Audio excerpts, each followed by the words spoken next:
Hello, everyone. Welcome to a Tuesday edition of the MSP Initiative Live. It is the very last day of May 2022. And that means it's summertime, right? Everybody just came off that kind of unofficial start of the summer holiday, at least here in the United States. And we're ready for vacation time, right? We're going to shut off work. We're going to hit the power button. Call me in September, right? Nothing else to do. Of course, that's not true, but hey, one can dream. And welcome back to the show, Mr. Ken Patterson. He didn't disappear. He's just been working. So we actually caught him on a slow day, and he joins the show again. Welcome, Ken. But yes, welcome to the very last day of May. That means June 1. You know, hey, June, July, August, world goes on vacation. Maybe, maybe not. Maybe once they see those gas prices, they decide not to. But that means that we're hopefully, if we're getting back to a normal routine, like the next 3 months are either really slow for you, or maybe that's the time when things get done, because it gets done when people aren't necessarily super busy, especially in spaces where education is a good example, right? Where once you get into the summertime, things get done. But hey, I digress. Before we get too deep, just our general housekeeping. MSPinitiative.com. This session and every other session is available there in podcast and video format. Stay tuned for our community block parties. I surely have been on the road doing some visits and site visits ahead of time, and got some good things cooked up for you coming up later on in the year. And lastly is our Channel Strong Tour. We're hitting the Northeast here, coming up at the end of the month. And then like 2 weeks after that, we kind of split the Northeast into 2 separate weeks. So hit Channel Strong Tour. You can see here's our schedule. Week 4, Virginia, Maryland, New Jersey, Philly. And then week 5, a couple weeks after, North Jersey, a couple stops in Massachusetts, Rhode Island, and then White Plains, New York. So if you're in the Northeast, we'd love for you to see us. I know some people are like, hey, can I come to a couple of these because I can drive? Sure, why not? Come on down. So make sure to hit channelstrongtour.com, which takes you to this landing page. If you're an MSP, make sure you throw in your name, pick which cities you feel like joining us on, and then we'll obviously get you an invite. I love how travel day is an option. Well, guess what? There's nobody getting together on travel day, so definitely don't pick that one. But other than that, yeah, we are back out on the road and doing some good things. Ken, you've been gone for a while. How are things? Yeah, and I wouldn't say today's a slow day, just a day that I could get in front of the screen. How's that? Yeah, I got you. A day to get in front of the screen, but I got to make my appearance. It's been good. We're back to live. We had our first live mission briefing in Chicago and Minneapolis, and I was pleasantly surprised by Chicago, especially. Chicago was very touristy again, and it felt like it's gone back to what it was before the mess. Minneapolis was pleasantly surprising as well. A little bit more businesses closed still kind of looks like they're working through it, but overall it seemed like the city was getting back to some kind of normal, and the events themselves were really great. People were, you usually get, hey, thanks for the content, or thanks for that. We got a lot of that too, but the general theme was, thank God you guys are doing this live. We're so glad to be out and doing these types of things, especially in Minneapolis. They were the most thankful group of people I think I've met in a long time. We've been doing the Channel Strong thing and going around. And the folks in Minneapolis were like, we just don't get much here right now. And so this was great for us. And people traveled a pretty good distance to get over there and come out and hang out. So it was nice to see that we're coming back to that. And we did a boot camp in Denver and had a lot of people fly out to Denver, and had a room with about 70 engaged MSP techs, because these were the technical boot camps. And that was crazy too. It was just, it does my heart good to see people coming back out live, but a lot of chatter around virtual still for people that can't get out and can't get to the shows or go to Denver or the things that we're doing from a PAX-8 perspective, mission briefing, and the things that we're doing from an MSP initiative thing in person are still very much needed, because what they're stating is look, either some people don't feel comfortable getting on a plane because of either delays or even still feel like sketchy about being on a plane with a bunch of people, would rather have someone come out to their backyard and do those types of things. So yeah, it's really crazy to think about. And one of the weeks I missed because I was on your bus, George. On my bus, more like on our bus. MSP Initiative, baby. I mean, well, one thing's for sure: when you're on a bus, this doesn't happen to you, right? So 6,000 flights canceled over the Memorial Day weekend, and I can promise you, Tom Cruise's flight didn't get canceled. Top Gun, was on fire over the weekend, but everybody else's flights may have been a problem. Yeah, they're getting rave reviews for. So I didn't get to see it yet, so no spoilers. But all I'll say is it was a movie made for the movie theater. Yeah, I know it'll eventually be on your favorite streaming service, but if you have a chance, definitely get out to the theater and watch it. Yeah, I definitely want to go out and see it. I heard people say they thought it was even better than the first one, which is crazy. So, well, one of the things that they did was there was no CGI, right? Like they were actually in these jets, right? So, I think somebody told me that, and I saw the article too. It was like a little over $11,000 an hour they're paying to the Navy to put somebody in the back seat, and of course their people had to fly the jets, right? But all the actors were in the back seat, right? And $11,000 an hour, boy, that's a tough ticket, especially at what is it, 8, 9, 10 G's? Yeah. Yeah. Keith said many of us get better with age. This is true, Keith. And Darren says, "See it in the theater. I wish they will never release it on streaming." Good old DVDs, man. Right? I'm gonna get back to the store and buy some Blu-ray. Right? Well, listen, we know some people who have theaters in their homes, so there's that. Keith says, "I wish the body double for the volleyball scene in the first movie." Yep, that's me. Wow. Yeah, time does do things, huh? So I'll Ken, it's been a while. I kind of go radio format, so people like Keith and Darren don't have to type 30,000 words a minute because apparently they've gotten very good at it. So we're gonna flip to that. We're gonna talk shop. We're gonna talk about current events, a bunch of stuff that kind of came out over the weekend from a security standpoint. So we'll throw that out there, and then we'll just see how everyone's doing. I'm surprised everybody's actually at a desk on May 31st because like to extend that holiday weekend, I think. But hey, I digress. Pete says Navy's got to pay for maintenance somehow. Pretty sure they have like $1 trillion budget or something, right? I mean, I don't know why they need more, but okay. Just print it. That's the American way. Yeah. I was looking at like $1 trillion defense budget or something, right? So this is the one that just came out. Want to think of what the gas bill is to fill one of those up right now. Yep. Well, this is definitely why the domestic passenger airlines are saying all the flight prices are going up because fuel's going up, which 1 + 1 = 2 there. But I think jet fuel, pretty sure they're not taking premium unleaded in there. I have no idea. The jet fuel is it's not quite as increased as what we're seeing, but it's almost the same. So JP5 is expensive there. Yeah. The problem is the choice is jet fuel or diesel. They're done in the same refineries. That's what we're fighting. Well, so home heating fuel and diesel are the same. It's just a different color dye, right? And the tax associated. I mean, it's the same stuff.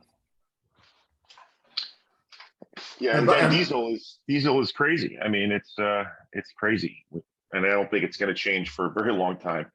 But to further, aside from this, but I have to just say that movie was so well done. See it in the theater. Really, Keith, I'm sure you have a great theater, but none of it. You got to experience that. See it in IMAX is what I should say. It's phenomenal, and it's way, way better than I thought it could ever be.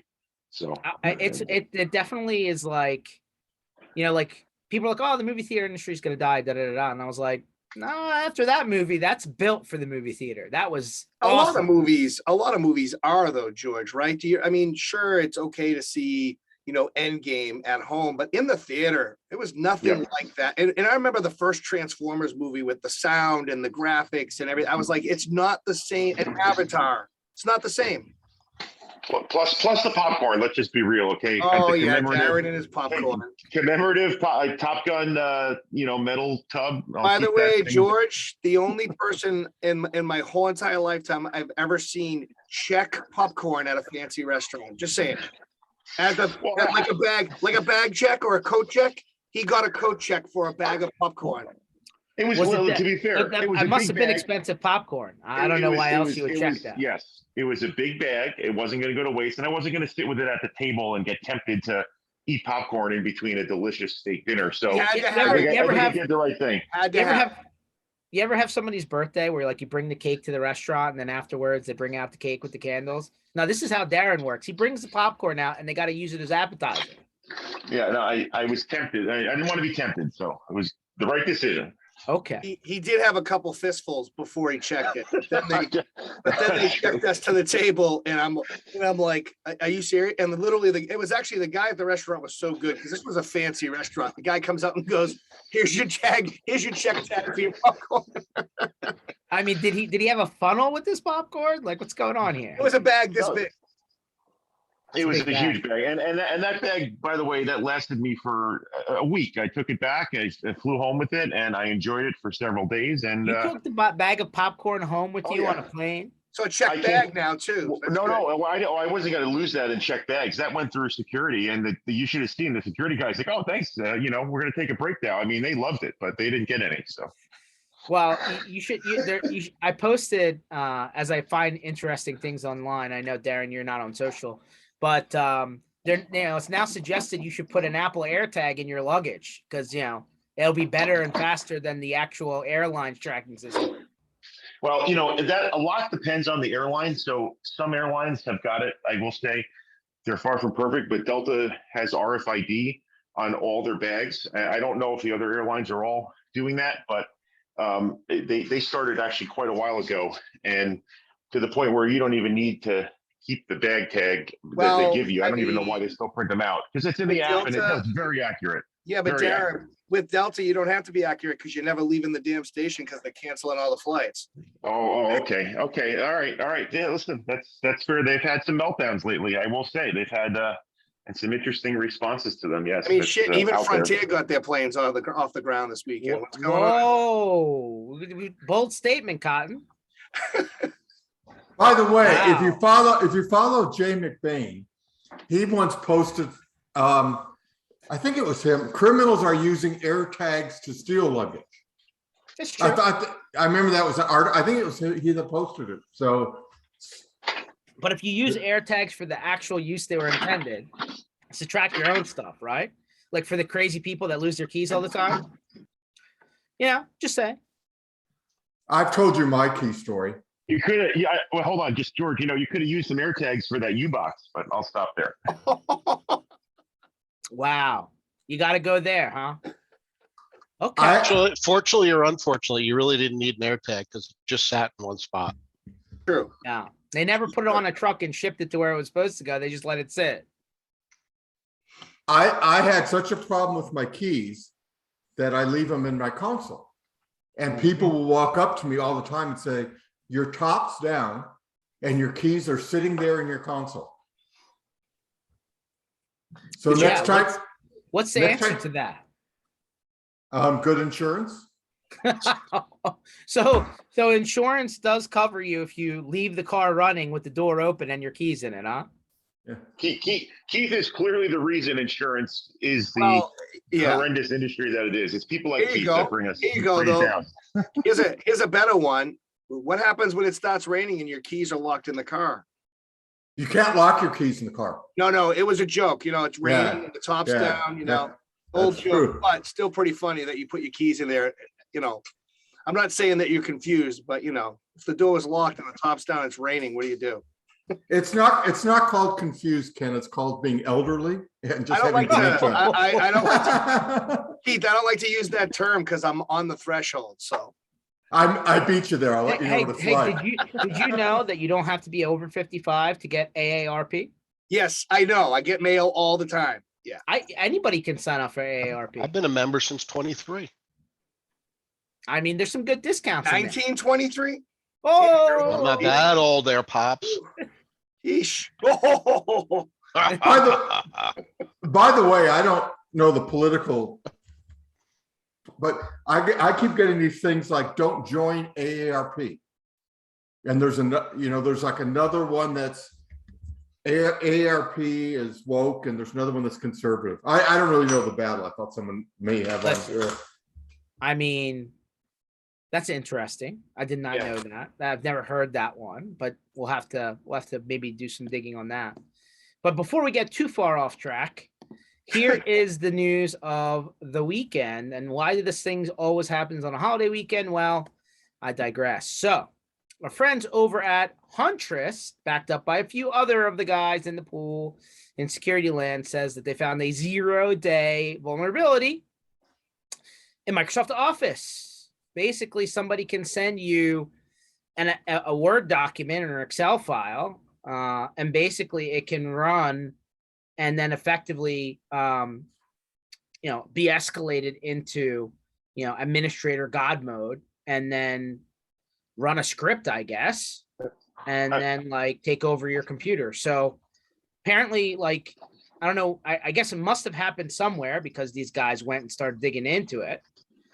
And Microsoft did come out this morning and confirm that this is an actual vulnerability, and they have not created a fix for it yet. So I have to say, George, I'm going to cut you off because this is so infuriating. If you think about the simplicity of what this actually is, I mean, it's basically the thing that's been an issue or potential issue for, as long as people have had Microsoft Office. And I'm on the phone.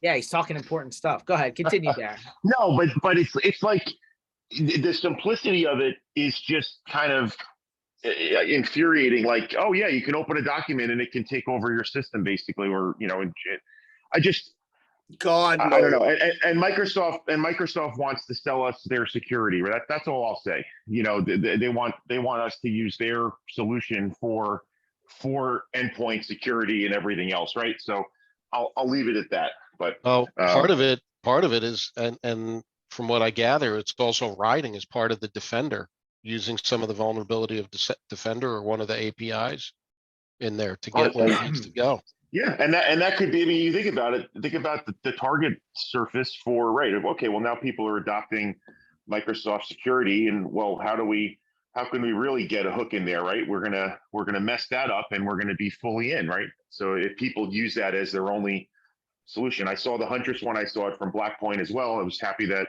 these people are on top of this stuff, but at the same time, it is just totally, a bit crazy. But I'll stop. No, you're on a great point, because Microsoft's marketing to the end user, the non-technical guy, about we invented the operating system, however they say it, we're the best to secure you, is really a good marketing strategy. I mean, not that it's legitimate, but it does make sense to an uneducated end user. And I think they're going to get a stronghold.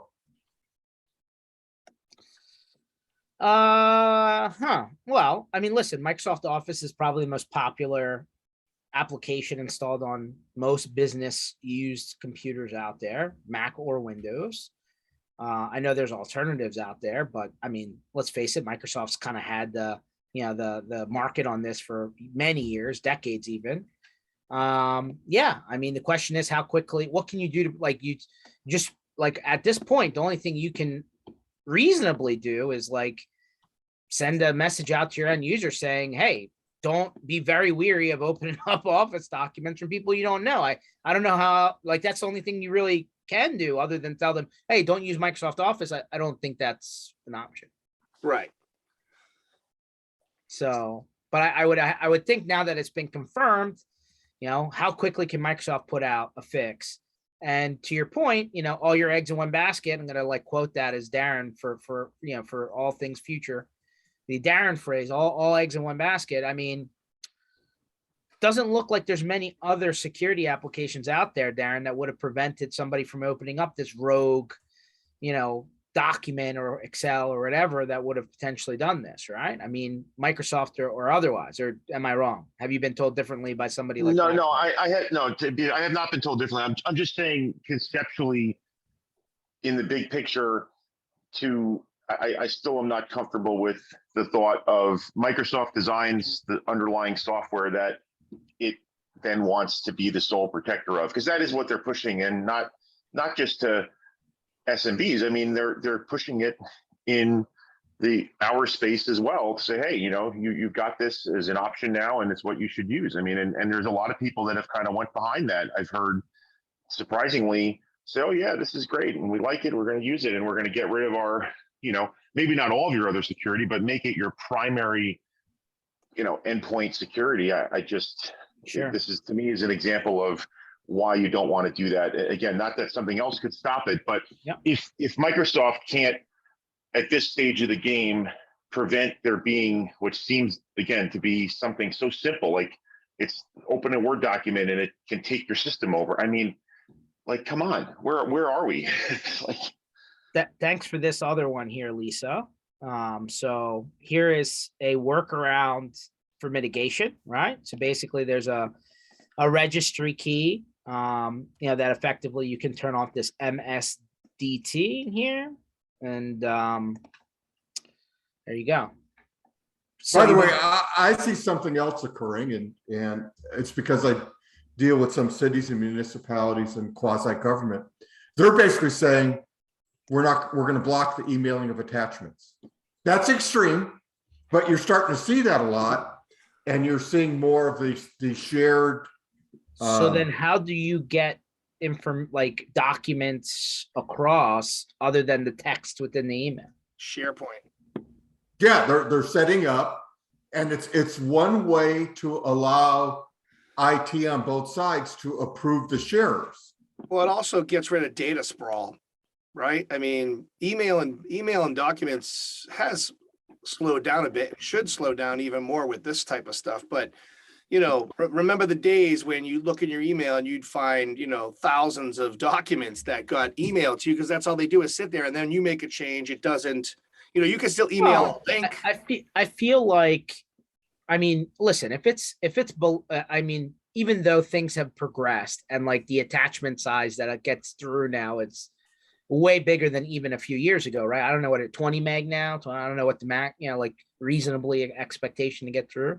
But like if you're sending a simple PDF, right, or something small, that's usually going to get through, right? And then a PDF most of the time is read only, so you don't have to worry about that. We're talking about documents that change, right? Yeah, there's a lot of reasons besides this that was before. Number one is people were sending contracts and stuff by document and not rechecking the edits that may have occurred. That was the next thing. Was from a support point of view, people were using email as their filing system, which is not. I mean, great. that's still happening. Let's be honest. And so that's another reason IT's in bigger started moving away from that, because you're going like, I lost all my X, when there was an automatic archiving of the email. So when you set up these transfer of documents that IT controls, you also have some backup and able to recover. Yeah, but you should be backing up there's SaaS backup solutions out there. There's backing up an Exchange store if you're still running the server yourself. Whatever, right? No, what a lot of companies are doing, sorry to interrupt you, especially in the aerospace, you see this, they actually, because if you retain email and keep backups, it's all subpoenable. Sure. So for some of the big aerospace companies, it just says all email is eliminated after 90 days. Wow. It's gone. Yeah, If I don't have it, I can't give it. It's the Hillary Clinton method of protecting subpoenaed information. I'm not sure I want to put that in the dictionary. Go ahead, Darren. You were saying something? No, I've had conversations with, my small business clients is, hey, do you want archiving, or even backup, or and archiving, and a lot of them have said, well, what's the implications of that? Well, it means nothing. Everything is always there, and some have flat out said, nope, I don't want that. So, don't listen, sign us up for that. What's the longest, depending on your industry, right? If you're medical, I think it's 7 years. What's the longest the IRS can come back after you? I think it's 3 years or 5 years. Yep. If they go further, right? Like, so if you have data going back to, I don't know, day 0 of your business, that could be 10, 20 years, whatever. Plus, if you have it, then it's there. And if they ask for it, then you have to give it. It's very interesting. Could you imagine, the people are like, we're going to go back to the old days. Hey, after so many years, we're just going to put it in a filing cabinet and delete it. Could be interesting. Hey, we need access to this mailbox. Sure. There's nothing in it, but here you go. Interesting, Keith. Appreciate that feedback. And yeah, you're probably right. It's amazing people have to think that way, but such is the world we live in. For us older people, we talked about this at a threat locker one time. We used to do zero trust 30 years ago. When you were on the C17 shop floor, you actually had to apply for a website you want to go to. So it was block everything and apply it. Now, Ken's as old as I am. I see him nodding yes. So that was the way they did it. They just basically say, you can see nothing. Now justify what you want to see. Yeah. And that's probably still a good approach for an operation like that, where there's just no need to go to more than probably a handful of spots. But, it does make sense. Well, Darren, I guess couldn't take that on his phone, though. There's a lot of sites that are I was going to say, where's Darren going to put all his paper, man? I don't know if he has enough storage for that. My paper? What do you mean paper? Well, listen, if it's all on paper, then they can't hack it, right? I'm not, that's not what I'm saying. I'm just thinking that concept of there are a lot of places where really you don't need to go to a lot of sites, and it would be better to have the handful you need allowed and everything else blocked, but it's not a popular thing still. So, well, it's like everything else. The whole idea of getting onto a computer was made user friendly, right? And that same thing that everybody's gotten used to is we're now being told, well, no, we need to stop that. We need to stop the user-friendly piece. We do need to make it more difficult.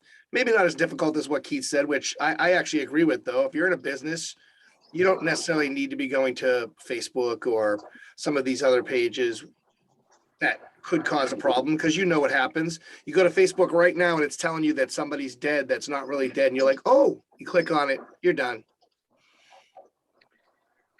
Are you saying that there's false information on Facebook? I knew it was coming.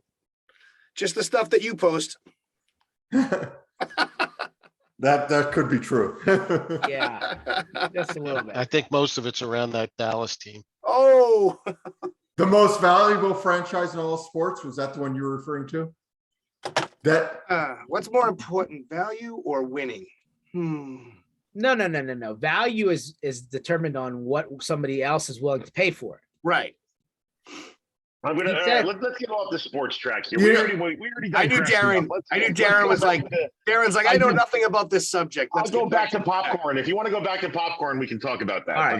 How about we go here? Ready? Here it comes. So next security one, right? So this was it's a little bit like kind of a circle around on this one, right? So, Microsoft, basically had at different points in time, even during the SolarWinds situation back a year ago, had like source code taken, right? And so on today, they confirmed that the access that they were able to gain was limited here on this lapsus with a $. They're saying no code or data was involved. I said, oh, okay, but didn't they confirm that some source code was taken earlier? And then basically, yep, here you go. Said it breached internal source code repositories. So interesting, but mostly related to Bing and Cortana. Well, Cortana, I know everybody's using that, right? Nope. And Bing, forget Google, that's the real search engine. So apparently this group is also targeted Okta, NVIDIA, Samsung. And then this was part of that Okta note breach, potential breach that was announced earlier in the year. Same folks. So so these guys are pure extortion, destruction model without ransomware payloads. Okay. So basically but they don't use the ransomware model. They just steal the data and just basically say, pay us or we're going to release it or destroy it. Okie doke. Interesting. So Microsoft says to better defend against these guys, users should use two-factor authentication. Who would have thought? Trusted endpoints, modern authentication options for VPN, monitor cloud posture, social engineering, etc. For MFA, users should avoid weak factors such as text messaging, secondary emails, voice approvals. So basically, they're saying, hey, FIDO tokens. That's the key, baby. Yeah. Interesting. I don't know how many people actually are using FIDO tokens rather than the apps, the secondary apps. A lot. We were just at an event. We just did the boot camp and we were talking about FIDO tokens, and all the nerds in the room went wild about the FIDO tokens, and definitely a great way to help secure. I mean, MFA is the key, right? If anybody out there is not doing MFA because of whatever reason, you need to get past that. You put MFA in place, that's one of the single biggest, that password manager, and then of course security training. Those three things will stop, will limit a lot. I agree. I 100% agree. I hate to use the word stop, so that's why I said limit. I know. I saw you catch yourself there. Yeah. And no more saying breach. Let's just say incident. Incident. Right? Okay. By the way, again, you have one of the best security guys ever in Matt Lee. Yep. And he has the second best beard in the channel. Which will be cut later on this year. Did you know that? He actually asked me if I would, consider doing the same, and I turned him down cold.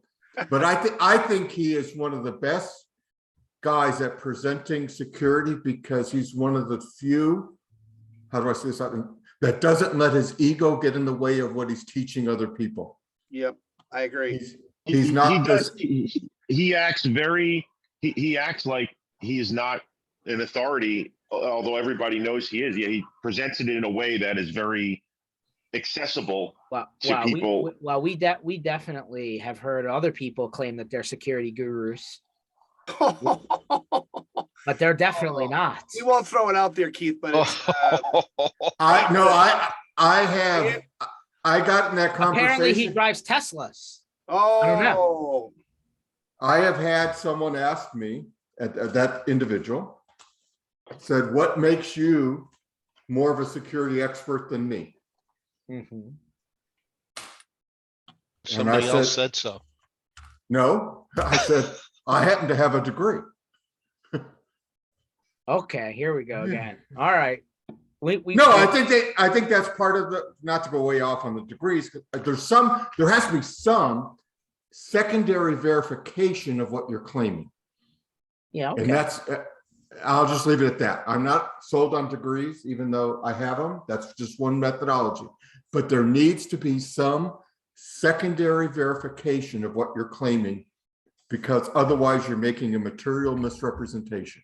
I'm not sure a CompTIA test is going to be that vindication. I think there's got to be something else. No, I don't know, because I've never looked at CompTIA's curriculum.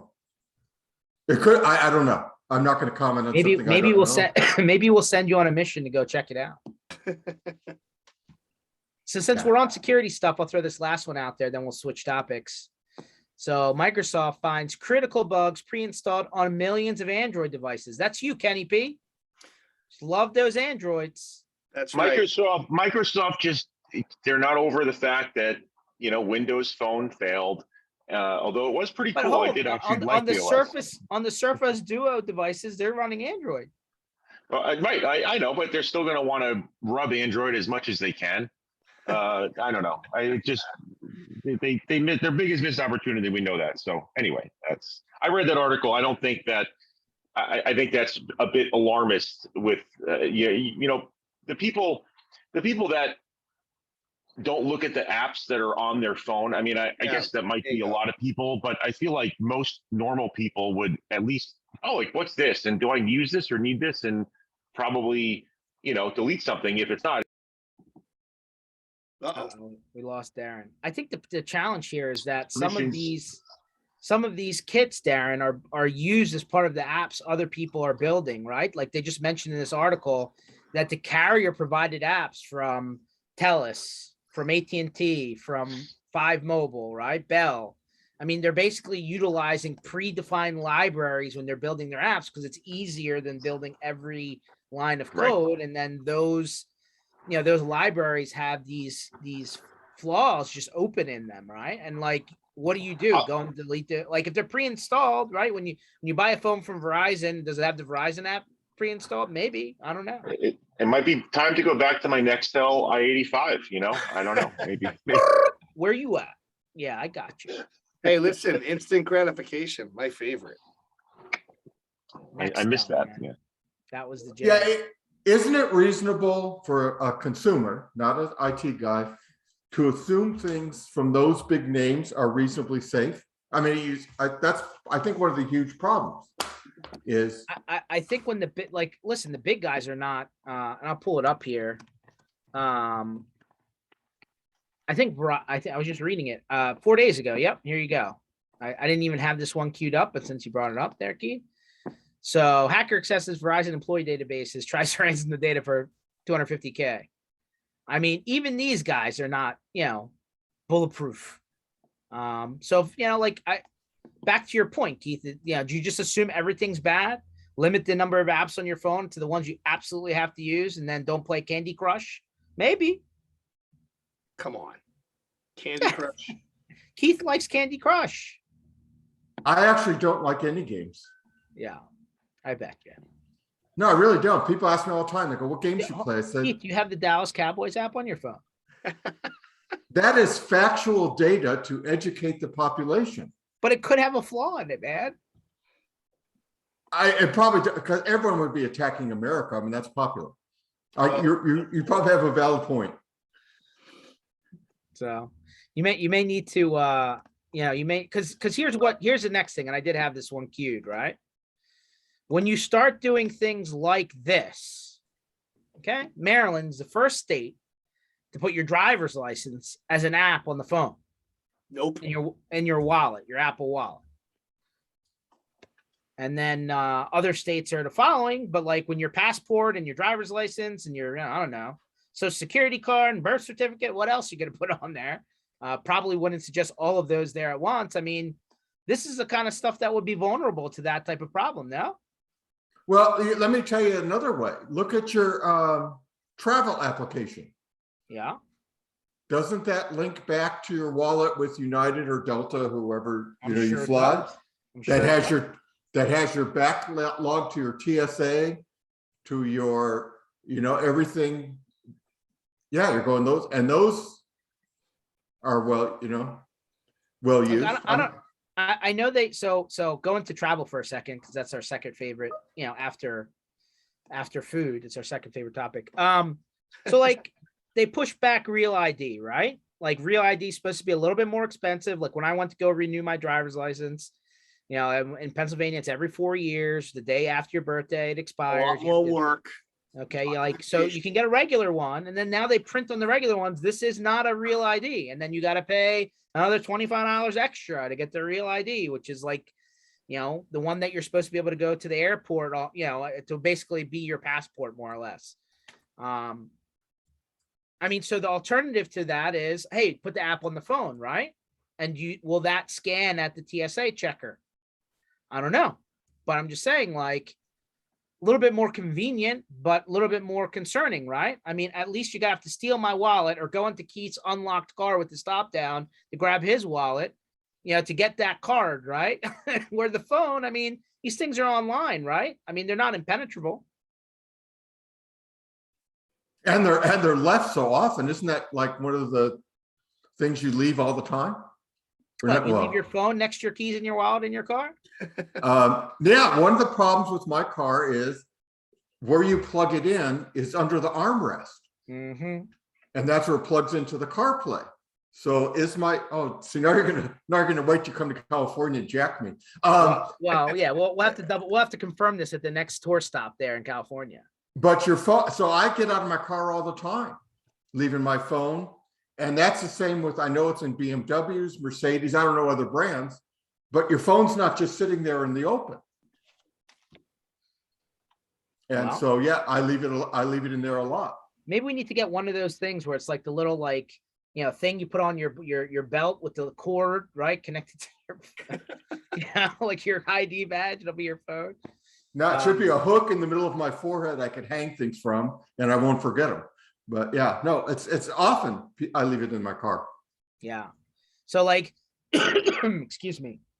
I was just reminding people that even though the pandemic happened, there are still these programs like Global Entry and Nexus, and like there's all these, you know, in addition to TSA PreCheck, right? Where when you get your renewal, I think it's every 5 years for Global Entry, it gives you PreCheck and Global Entry, which gives you this card, you know, which effectively is the equivalent of what this Real ID is, right? Has an RFID chip in there. And even those, right, when they issue you those cards for Global Entry, they give you like a little sleeve over it that's supposed to prevent someone from like reading the RFID chip and stealing, you know, trying to clone your card, right? I'm pretty sure the driver's license isn't giving you one of those little sleeves. So, and I know there's wallets out there that kind of protect you against that, but like that's a real thing, right? People trying to scan past you as you're walking down the street, trying to grab the data off your RFID chips, which now that a lot of the credit cards, I don't know if you've gotten a new one recently that automatically have the wave, right, built in there. Same technology, right? We were just at again, we were at the boot camp, and one of the techies had this little RFID stealing device. And he basically got it on one of those, you know, the funding sites, you know, where they're trying to fund. Yeah, you prepay for the, yeah. Right, and they're testing it out. So they sent it to him, and besides being able to read RFIDs and recreate them, so you can basically go into a building and do stuff like that, it can open any gas cap on any Tesla, because the Tesla gas caps are RFID. So we're getting into someone's car and he has a Tesla. He goes, "I don't believe you." Test it out. Kid goes, boop, boop, boop, and the door goes, it just opened right up. I was like, wow. I mean, what are you going to do? You're going to, you know, put free electricity into the Tesla, or I don't know. But I thought it was pretty interesting that if they can start doing that stuff, where else is this thing going to go? Isn't Tesla one of the, I don't know, one of the cars that now can power your house? Actually, I don't think it's Tesla. I think it's Ford. Okay. With the truck, right? The Ford truck can reverse. Tesla will not. Correct. The Lightning, you have to buy a special charger / adapter system for the house from Ford that will let you have that functionality. The Hyundai Ioniq actually has the same functionality without you having to buy anything other than a little adapter they give you, which you can basically then plug into a power strip or series of power strips. And somebody tested this on one of the car channels I watch and was able to power a whole bunch of stuff for a while. I mean, you know, so that's anyway, that's the correct information on that. Yeah. So. Well, if we're going to go that route, why don't we go straight to this? I know this could be Keith's next car. Ready? DeLorean, electric. I'll definitely take one of those. I will take one of those. I love it. I don't know if the flux capacitor is included, but I mean, that's right up your alley there, Keith. I'm actually looking at, because my lease is coming up, I just looked at the Aston Martins this weekend. Oh, look at you. That's Alex's jam, right? George, didn't Alex have an Aston Martin? Loved it. I mean, listen, we could have a whole episode just on that. But yeah, I was like the DeLorean electric. I was like the company that just keeps on reinventing itself, never goes away. I don't know. Maybe you'll see this driving down the street near you. If you leave hopefully the doors open, will it fly? I was gonna say, hopefully not at 88 miles per hour. But who knows? Yeah. everyone's like, oh, I think it was Brian Sherman. He's like, dude, they don't even have the Mr. Fusion. I said, you forget the Mr. Fusion only powered the flux capacitor. Car always ran on gas. If you got to Back to the Future 3, you would have got that far, but apparently did it. Yeah, and it went from needing what was it, plutonium to just basically lettuce. Yeah, that was the Mr. Fusion. Yeah, the Mr. Fusion. Got to power the flux capacitor, man. That's right. Yeah. You know, who would have thought you needed nuclear energy in order to power a time machine? But I digress. Last one for you guys, and then we'll just see what else is going out there in the world. You know, for those non-Android people out there, apparently a lot of big changes coming in iOS 16. I think we're at 15 at the moment. So 16 is around the corner. And this is interesting. Apple's reportedly going to have widgets that are always on for an always on display. I don't know how that's going to affect the battery, but there you go. Oh, I'll just jump in there. It's one of these other cases where Apple, through their endless innovation, brings out a feature that Android users have had for 5 to 7 years. And Oh yeah, tell us happened- about it. There, It's Mr. happened. Andrew. Wireless charging. I don't want to go down this road, but I love Apple's. Listen, they're a great marketing machine. Absolutely, that's why they're successful. Their innovation, not so much, but Steve Jobs is rolling over in his grave, man. He was doing that already when he saw how little was being done since he's been gone. I thought he left like the blueprint for like the next 20 years. Guess they're milking that a little bit, according to Darren. You gotta have the vision to execute the blueprint. The reality is they created the snowball that the iPhone and iPad became an avalanche, which has still largely paid off and been able to sustain it. I mean, obviously they finally started to innovate with their 3-year-old, 4-year-old, 5-year-old hardware designs on laptops, right? That now they finally started to yeah, maybe we should come out with something more than every 3 to 5 years. But what is George on? Oh, that's right, all Surface Shop for George. Yes, everything. Even I have a Surface. Did I didn't tell you I'm sending you one of these, Patterson? You did, Surface. but it's probably going to get here in February of next year. So it's not okay, take it easy. Take it easy. Okay. So I even have a Surface mouse. Okay. Isn't that how I got that? Yeah. Yeah. You gave the jerseys away, right? No, it's right there. Okay. It's all hockey screen. season. It's not football season yet. Hold on. Okay. All right. Hold on. There we go. All right, there we go. That's right. The Brady one's missing. I know where that's at. Brady's in the next room. It's Yeah, right there okay. behind me. Okay. All right. Yeah. So I got a Surface mouse. I got a Surface book. I'm Surface everything except for I got an iPhone because it just works. Every time Ken's phone breaks, my phone's still working. Yeah. I just we're gonna have to work on the Power Merge Olympics though. That's a skill. Make sure everybody, when you put out your what you're looking for in your next employees, Power Merge. It's got to be on there. They're like, what the hell is the Power Merge? Took a little, but yeah, you I got it down now. If you get a phone call from George and he says, Power Merge, you're in trouble. That just means you got other people on the call. It's coming. I mean, listen, that's how things get done. Power Merge. Anyway, I digress. Last thing I have that I thought was interesting, here you go. Since, we talk about phones all the time. So Spain says that they'll only let calls on hold, like the government offices will only hold calls on hold for 3 minutes max. I was like, well, that's an improvement, right? So they're literally making this a bill. They're drafting a bill that the 3-minute limit, giving consumers the right to be attended by a person, not a chatbot. So this isn't just at the government level. They're actually pushing it into the actual everywhere else. And the companies must inform on incidents. I was like, oh, that's interesting.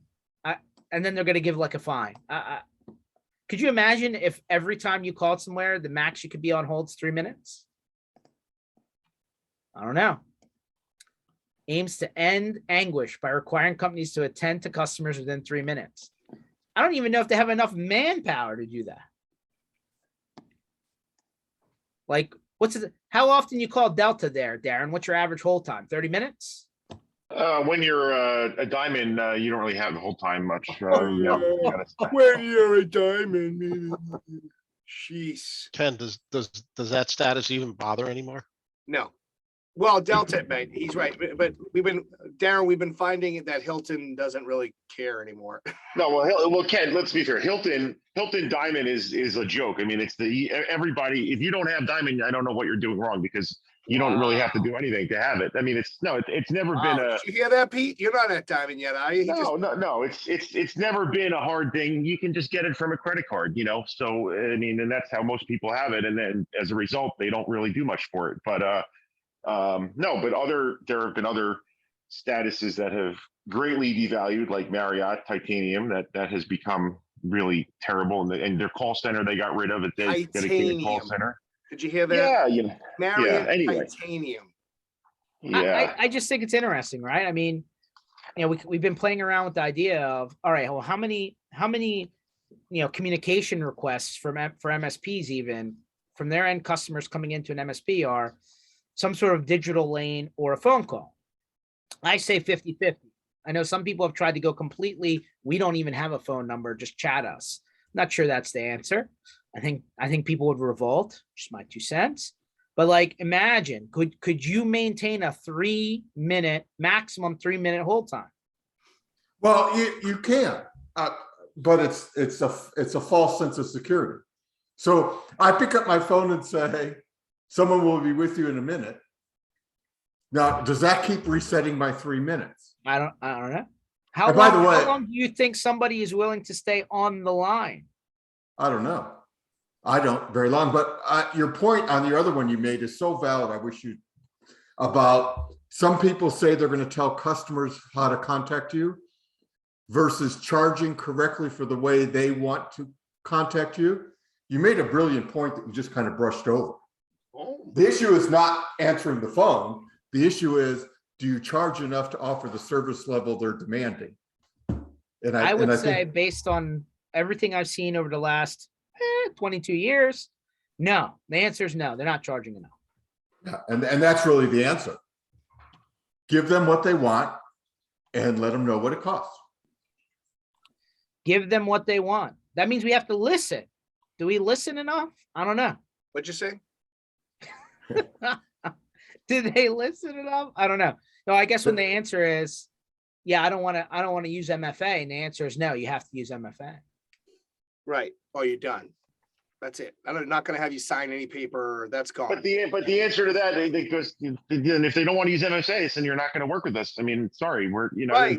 Thank you. That's right. Too many people make too many compromises on that stuff. And yeah, I mean, we've talked about that a million times, but yeah, the phone and answering thing too, that the people that don't want to have the phone number to answer are trying to fit into a model that they've developed or somebody has told them to develop that they think is how they need to exist to be profitable, but it's just not reality for most situations. So yeah. Most people still like to call us, even if it's something simple, and we don't mind that they do. So, and that's a big differentiating factor, I think. I just can't stress enough, and I don't know whether it's my personal experience or not, but like chat, I mean, most of the time when I get somebody on chat, whether I'm the consumer trying to go into whatever company I'm dealing with, or I'm the receiving side, right? And somebody's trying to get a hold of me.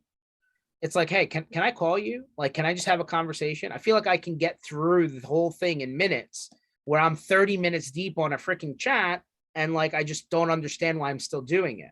Yeah. And then the worst is the chat bots. Then you're in a deeper hole. It's just, you get more frustrated. Yeah. I think you're going to frustrate more people than you're going to help.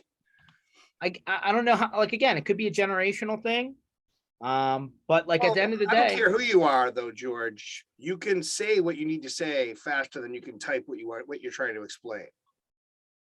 I hope so. It's just, I hope so. It's an East Coast thing, George, honestly, I believe, because you do demand that, like I said, that instant gratification, right? If I'm texting you, I'm going to sit there and try to think how I have to articulate what I'm writing, as opposed to just saying to you, hey, this is what's broken. This is what I think could fix it. what are you going to do? You know, I think you're right. Most of the time I say, you know, things and solve on the phone. There's a value to those chats and automatic ticket opening into people, you know, that serve a 7x24 client. I always tell dispatchers from the Longshore Hall will put in a ticket at 3 a.m. on Sunday night because they want a new report, simply because they want to get it off their desk. Right. And so I don't disagree with you, Keith. I don't disagree with you with the way you're explaining it is 100% right. The problem is the abuse of that system. I agree with you. On the opposite side, the people that put it in place abuse the way that they're going to support you by making it a never-ending spiral of you're never going to talk to a human being. Right. That's where it gets bad. I agree that they're a great middle ground for getting information and maybe for stuff where, yeah, I just want to put something in and get it off my desk. But also when those guys abuse that, like I said, and there's many, Delta could be one of them. A lot of these companies abuse it. They put a system together where you literally will never be able to talk to a human being, and you have to get this point to be able to explain what's going on. And that takes the whole human piece out of it and makes it a mess. That's because you're not Delta Super Titanium Triple Emerald. Listen.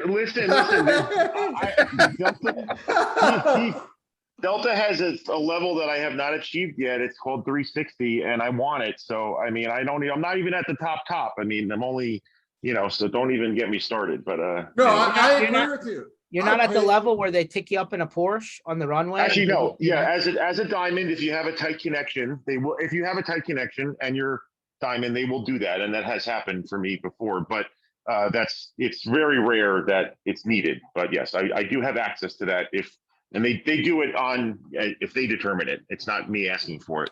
No, they make it happen. There's the new club at LAX, and I don't know if there are other ones where they actually, and I think it's worth it. You go there instead of the normal clubs in the airport, and they have drinks and food, and they drive you on the tarmac to the tarmac. Yep. You do your TSA in the private club, and it's well worth it. That is very, very pricey, Keith. I'm sure you're aware, but I would say that's not worth it given my utility. But it is very, very pricey. It's awesome, but it's very pricey. But you also don't fly nearly as much as somebody like me, so it's a different thing. I think when he flies, he has a whole. He gets picked up like I'm surprised. I'm surprised he's not flying private, honestly. But I don't know. I mean, it's just when we pull up the Channel Strong tour and we switch from buses to planes, maybe that'll be. That was I got the poor girl at Threat Locker. She they gave me a thing the one you invited me to, George, and she said, would you do me a favor? You have a lot of followers. Post your whole trip over here to get some buzz going. So I posted, I'm in the limo going to the airport. So I get there and she goes, you got me in trouble. And I said, why? She goes, other people were calling and saying, why didn't I get the limo on all ends? And why wasn't I flown in first class like that joker over there? Yep, double-edged sword. And so I quickly reposted, this is all on my dime. I saw that. Yeah. I did. I thought that was funny. That's hilarious. Now we know. I didn't mean to do that to her. I was just, she said, start posting. So I just started doing it.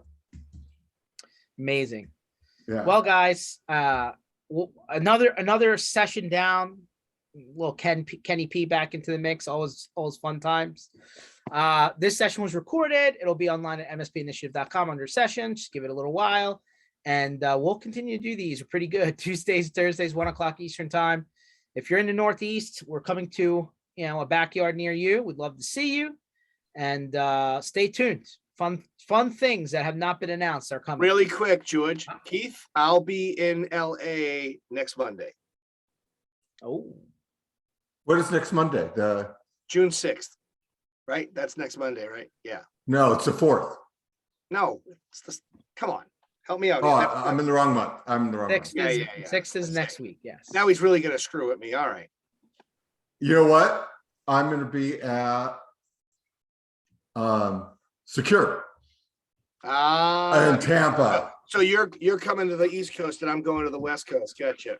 But next time you're out here, I do owe you dinner. I mean, I don't forget my debts. You don't owe me anything, brother.